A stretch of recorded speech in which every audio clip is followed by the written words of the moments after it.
La pression, on la voit surtout sur le visage des supporters qui font beaucoup de bruit. Si vous voyez l'image trembler un petit peu, c'est tout simplement que les tribunes sont pleines et que les supporters n'hésitent pas à montrer leur enthousiasme avant cette rencontre. Ils seront 13 000, c'est un record, la première fois depuis 2007 que Francis Lebassère fera le plein et quasiment 2 fois plus que la moyenne habituelle cette saison dans ce stade Francis Lebassère. Alors c'est vrai, pression sur les supporters, mais on parle surtout de dynamique chez les joueurs et notamment dans le staff en s'appuyant sur l'exemple Sochaliens. Denis Anco se souvient qu'il y a 3 mois à peine, son équipe comptait 7 points de retard sur le maintien et c'est désormais là-dessus qu'il veut s'appuyer pour donner confiance à ses joueurs avant cette rencontre. On l'écoute.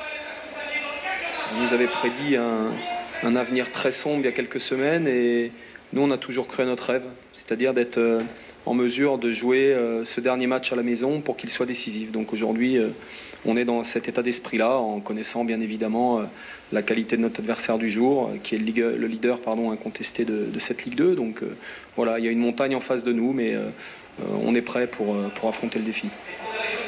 Alors on a pu discuter avec les différents acteurs de cette rencontre. Anthony Robic par exemple, qui vient de marquer 2 buts en 2 matchs, nous a expliqué qu'il avait quasiment rêvé toute la semaine d'inscrire le but libérateur. Christian Bekamenga, qu'il se tiendrait au courant bien sûr de la physionomie des rencontres qui l'intéressent tout au long de cette soirée. Les deux seront titulaires au contraire d'Amare Babi qui est lui blessé. Et puis dans les rangs messins, attendez à savoir une équipe particulièrement concentrée sur cette rencontre puisque Albert Cartier a décidé d'aligner son équipe type à l'exception du portier qui sera ce soir Thomas Didillon pour sa première. Parler de l'ambiance, on imagine des supporters tango derrière leur équipe.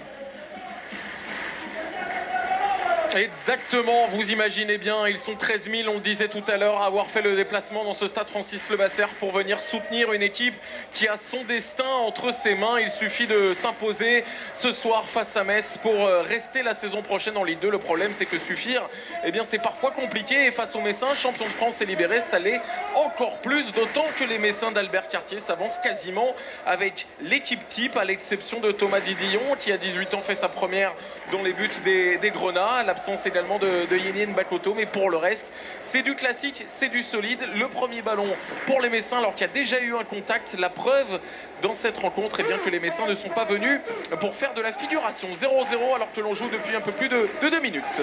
Brest-Châteauroux à Francis Leblay, Baptiste Vendroux.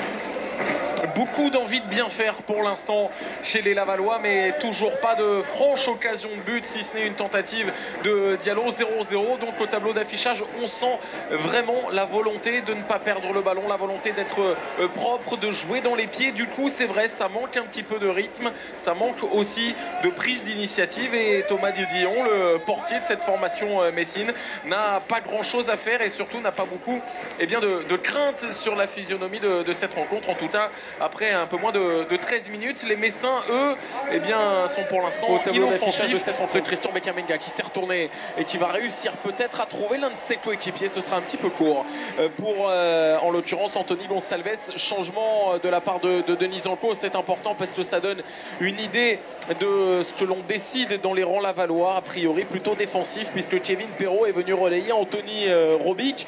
Un changement plutôt défensif, c'est très net. On va venir bloquer ce couloir gauche avec notamment Gaëtan Bussmann et Kevin Lejeune que l'on sait particulièrement efficace dans le jeu offensif des Messins, particulièrement important dans le dispositif d'Albert Cartier. Et le changement qui va nous donner une autre information dans cette soirée, Diafra Sakho ne sera pas le meilleur buteur de Ligue 2. Il va laisser le duel du Hamel Delors se dérouler sans lui puisqu'il est remplacé à l'instant par Albert Cartier pour peut-être ces dernières minutes, très probablement sous le maillot messin. Auxerre contre Nancy, Ronan Frey de 18 ans, Thomas Didillon dont Albert Cartier nous disait le plus grand bien, mais ça va revenir encore une fois sur corner. Cette fois-ci, c'est Anthony Gonçalves qui ne parvient pas à mettre la tête et la reprise de Kevin Perrault va passer et au-dessus et à côté. Metz s'en sort. Laval pour l'instant tient son match nul 0-0 sur la pelouse de Lebassère. L'attention à l'Abbé Deschamps, Auxerre contre Nancy. Racontez-nous ce qui est en train de se passer, Ronan Frey. 29 minutes, la dernière demi-heure de cette saison 2013-2014 pour les Lavallois qui font le travail, qui tiennent ce résultat, même si on les sent désormais, mis à part les quelques occasions que je vous ai comptées tout à l'heure, eh bien un petit peu en dedans dans l'investissement. Alors pas dans l'investissement, mais plutôt dans la volonté d'aller vers l'avant, ce qui permet aux Messins et bien de se retrouver dans ces zones dangereuses avec ce coup franc par exemple que va tirer Kevin Lejeune et qui peut se permettre pourquoi pas de créer une occasion pour les Messins avec Endoy notamment qui va écarter jusqu'à Bousman.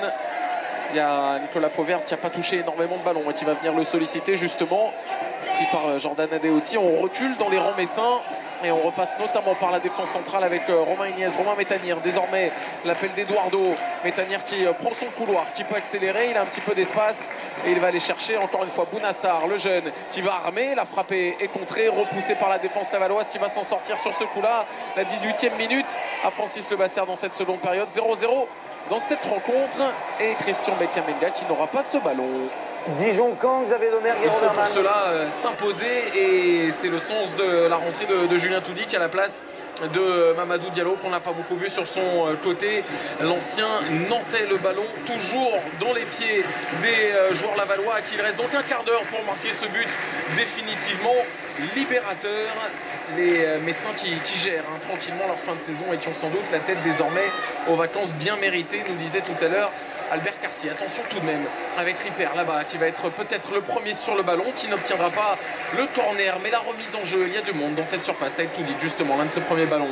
Ripper, encore lui sollicité, qui va tenter de le remettre directement dans la surface de réparation. Toudic pour pourquoi pas tenter sa chance directement. Ballon qui revient derrière avec cette reprise. Elle était partie vite, très vite du pied d'Hassan Allah, mais pas suffisamment précise. La 32e, 0-0 à Francis Lebasser.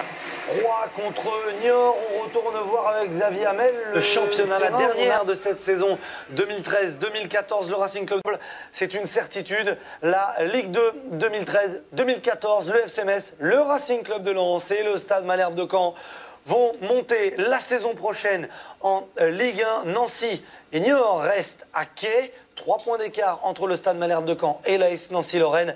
Dans la deuxième partie de tableau, Nîmes, Laval et la Géocère arrachent leur maintien. Châteauroux, Istres et le CA Bastia sont relégués en national.